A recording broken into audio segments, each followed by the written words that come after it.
درجے پر ذہنی پستی کا عالم دیکھیں، اس کو زندہ جلانا ہے۔ ہم یہ کہتے رہے ہیں، ہم نے دیواریں یہاں پر سیاہ کی ہیں، کافر کافر فلاں کافر کافر کافر، جو نہ مانے وہ بھی کافر۔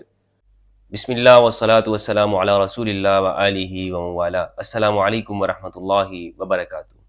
یا ایھا الذین آمنوا کونوا قوامین بالقسط شہداء للہ۔ اے ایمان والو، انصاف کے لیے کھڑے ہو جاؤ، اللہ کے لیے گواہ بن جاؤ۔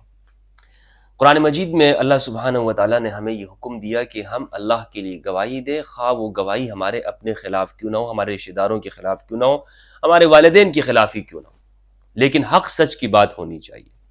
آج ملک پاکستان میں ایک انتہائی افسوسناک واقعہ رونما ہوا، اور ایک ایسا واقعہ جس سے یہ معلوم ہوتا ہے کہ ہمارا معاشرہ کس درجے تک قرآن مجید سے نابلد ہے، قرآن مجید سے دور ہے، اور عامت الناس کو قرآن کی تعلیمات سے دور رکھا گیا۔ قرآن مجید کا مطالعہ ہی نہیں کرتے، انہیں معلوم ہی نہیں ہے کہ سامنے کیا لکھا ہوا ہے، قرآن کی آیت ہے یا عربی زبان ہے۔ افسوسناک واقعہ یہ ہے کہ لاہور کے اندر ایک مارکیٹ اچھرا میں ایک خاتون وہ خریداری کر رہی تھی، اور اس نے ایسا لباس زیب تن کیا ہوا تھا، ایسے کپڑے پہنے ہوئے تھے جس پر عربی زبان میں کچھ خطاطی کی ہوئی تھی، کچھ لکھا ہوا تھا، جو کہ عرب دنیا کے اندر عام طور پر خواتین پہنتی ہیں۔ لیکن پروپیگنڈا یہ ہوا، اب آپ دیکھیں نا پروپیگنڈا کی طاقت، اور ہمارے مسلمانوں کی جہالت، مذہبی طبقات نے ان کو کیسے جاہل رکھا ہے، اور یہ کہتے ہیں کہ پاکستان کے اندر ماشاءاللہ لوگ مذہب سے بڑے وابستہ ہیں، ہم لوگ بڑے مذہبی تعلیمات سے واقف ہیں، اور یہاں مدارس زیادہ ہیں یا علماء زیادہ ہیں، اتنا کرم ہے لوگوں کے اوپر، اور کہ جناب ہر جگہ پر آپ کو علماء ملیں گے۔ لیکن وہ تعلیمات کیا دی گئی ہیں، تعلیمات کیا پھیلائی گئی ہیں مذہب کی، کس درجے پر ذہنی پستی کا عالم دیکھیں۔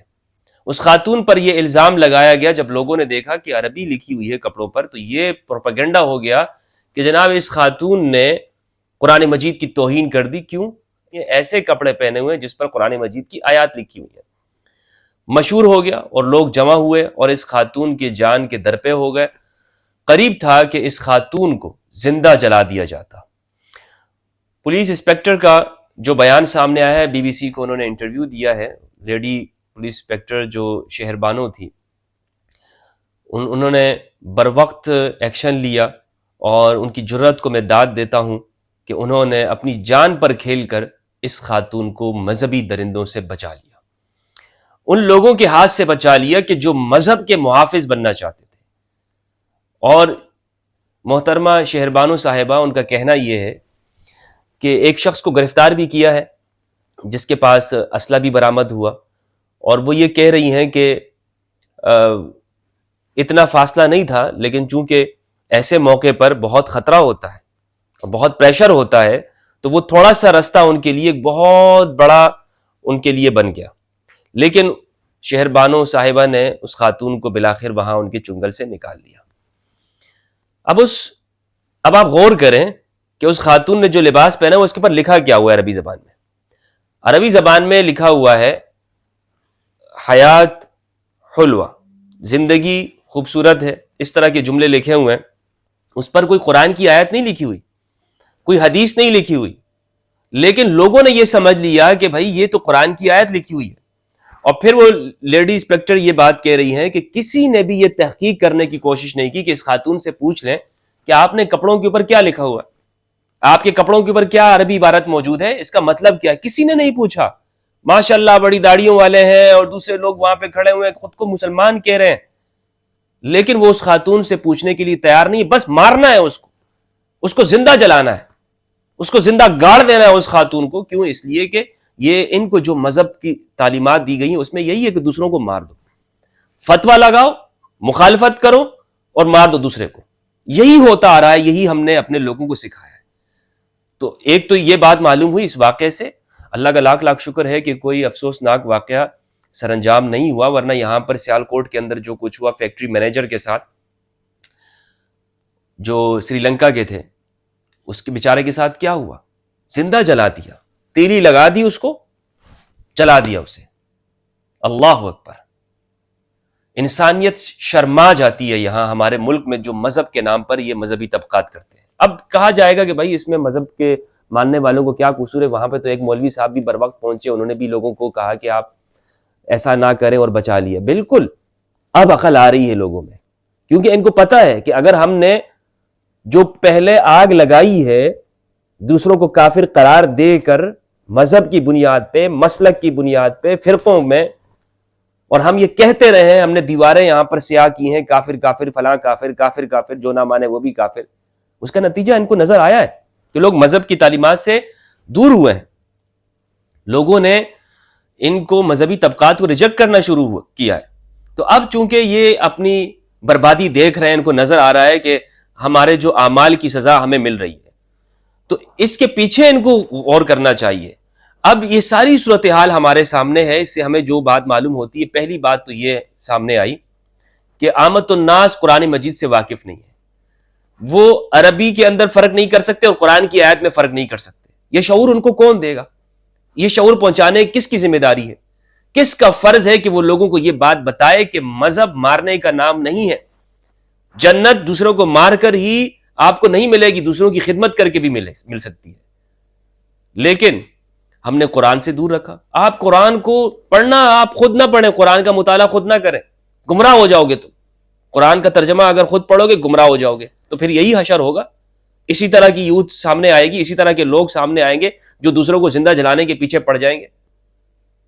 الحیات حلوۃ، زندگی خوبصورت ہے، یہ جملہ لکھا ہوا تھا اس کے کپڑوں کے اوپر، اور انہوں نے کہا جناب اس نے تو قرآن کی اس نے بلاسفیمی کر دی ہے، اور یہ پاکستان میں ہو رہا ہے۔ پچھلے دنوں میں پچھلی حکومت میں کیا ہو رہا تھا کہ صحابہ، دفاع صحابہ کے نام پر انہوں نے بل پیش کیا، اگر وہ پاس ہو جاتا تو اس کا حشر آپ یقین کیجئے یہی ہوتا۔ ہر دوسری گلی کے اندر دوسرا بندہ جل رہا ہوتا، کسی کا گھر جل رہا ہوتا، کسی کی دکان تباہ ہو رہی ہوتی، کسی کی گاڑی جل رہی ہوتی، کسی کی موٹر سائیکل وہ تباہ ہو رہی ہوتی، کاروبار ختم کر دیا جاتا۔ یہ سب کچھ پاکستان میں ہونا تھا، لیکن اللہ کا لاکھ لاکھ شکر ہے کہ نوبت یہاں تک نہیں پہنچی ہے۔ تو ایک بات تو یہ معلوم ہوئی، دوسری بات یہ سمجھ میں آئی کہ ہم نے اس ملک میں تکفیر کے خلاف ابھی تک کوئی خاص قانون پاس نہیں کیا ہے۔ یعنی ضرورت اس امر کی ہے کہ ایک شخص اگر دوسرے کو پورا جتھا موبلائز کرتا ہے اور کسی کے خلاف لے کر جاتا ہے، کسی کے گھر پہ کھڑا ہو جاتا ہے، دکان پہ کھڑا ہو جاتا ہے، تو اس کے خلاف کوئی قانون موجود نہیں ہے۔ یہاں پر تکفیر، کافر قرار دینا، اس پہلے بندے کو پکڑنا چاہیے، اس مولوی کو پکڑنا چاہیے جو دوسرے کو کافر قرار دیتا ہے، جو لوگوں کی مذہبی جذبات کو ابھار کر اپنے مفادات کو پورا کرتا ہے۔ تو ضرورت اس امر کی کہ لوگوں تک دین کا صحیح نالج، صحیح علم لوگوں تک پہنچایا جائے، جو کہ یہ مذہبی طبقات نہیں پہنچنے دیتے، اور ایسے لوگوں کو سامنے آنا چاہیے کہ جو اس سے ہمارا مذہب بدنامی کی طرف جاتا ہے، لوگوں کی نظر میں مذہب کی بدنامی ہوتی ہے، مذہب کے بارے میں لوگوں کے ذہن میں سوالات پیدا ہوتے ہیں۔ تو اللہ کا لاکھ لاکھ شکر ہے کہ یہ واقعہ رونما نہیں ہوا، ورنہ دنیا بھر میں کتنی بدنامی ہوتی۔ خاتون کے پیچھے پڑ گئے تھے اور اسے جلانا چاہ رہے تھے، اسے مارنا چاہ رہے تھے۔ اب دوسری طرف ہم ایک اور تصویر ہے، یہ تصویر جو آپ اسکرین کے اوپر دیکھ رہے ہیں، اس تصویر کو دیکھیں۔ اس میں سعودی عرب کے اندر ننگی برہنہ خاتون ہے اور اس کے جسم کے اوپر لا الہ الا اللہ محمد رسول اللہ لکھا ہوا ہے، پورے جسم کے اوپر برہنہ خاتون ہے۔ کسی ایک مولوی نے فتویٰ دیا، کسی نے کہا کہ یہ غلط ہے، حرام ہے، کفر کا ارتکاب ہو رہا ہے، بلاسفیمی ہو رہی ہے، دین اسلام اور شاعر اسلام کے ساتھ مذاق اڑایا جا رہا ہے۔ یہ پاکستان کے اندر جتنے یہ مولوی بیٹھے ہوئے ہیں جو مذہب کے ٹھیکیدار بنے ہوئے ہیں اور دوسرے فلاں کافر کے لیے بڑے سامنے آ جاتے ہیں، کبھی ان کی زبان سے آپ نے سنا ہے کہ یہ سعودی عرب کے اندر، حرم کے اندر، حجاز کی سرزمین پہ، محبت وحی کے اوپر، اس سرزمین پر کفریہ ہو رہے ہیں، شاعر اللہ کی توہین ہو رہی ہے اور مولوی صاحب خاموش، اس کی زبان پہ تالے لگے ہوئے، وہ منہ بند کیا بس نے۔ اور پاکستان کے اندر خاتون نے الحیات حلوہ، زندگی خوبصورت ہے، اس سے اس کا ایمان خطرے میں پڑ گیا، اس کی مسلمانی خطرے میں پڑی ہوئی ہے۔ یہ ڈبل سٹینڈرڈ ہے۔ میں آپ سے کہتا ہوں نا کہ یہ جو اموی فکر ہے وہ دراصل یہی ہے کہ طاقتور کے سامنے یہ خاموش ہو جاتے ہیں اور کمزوروں کے اوپر ان کا بس چلتا ہے۔ اللہ سبحانہ و تعالیٰ سے دعا ہے کہ پروردگار ہمیں حق سچ کہنے کی توفیق عطا فرمائے۔ السلام علیکم ورحمۃ اللہ۔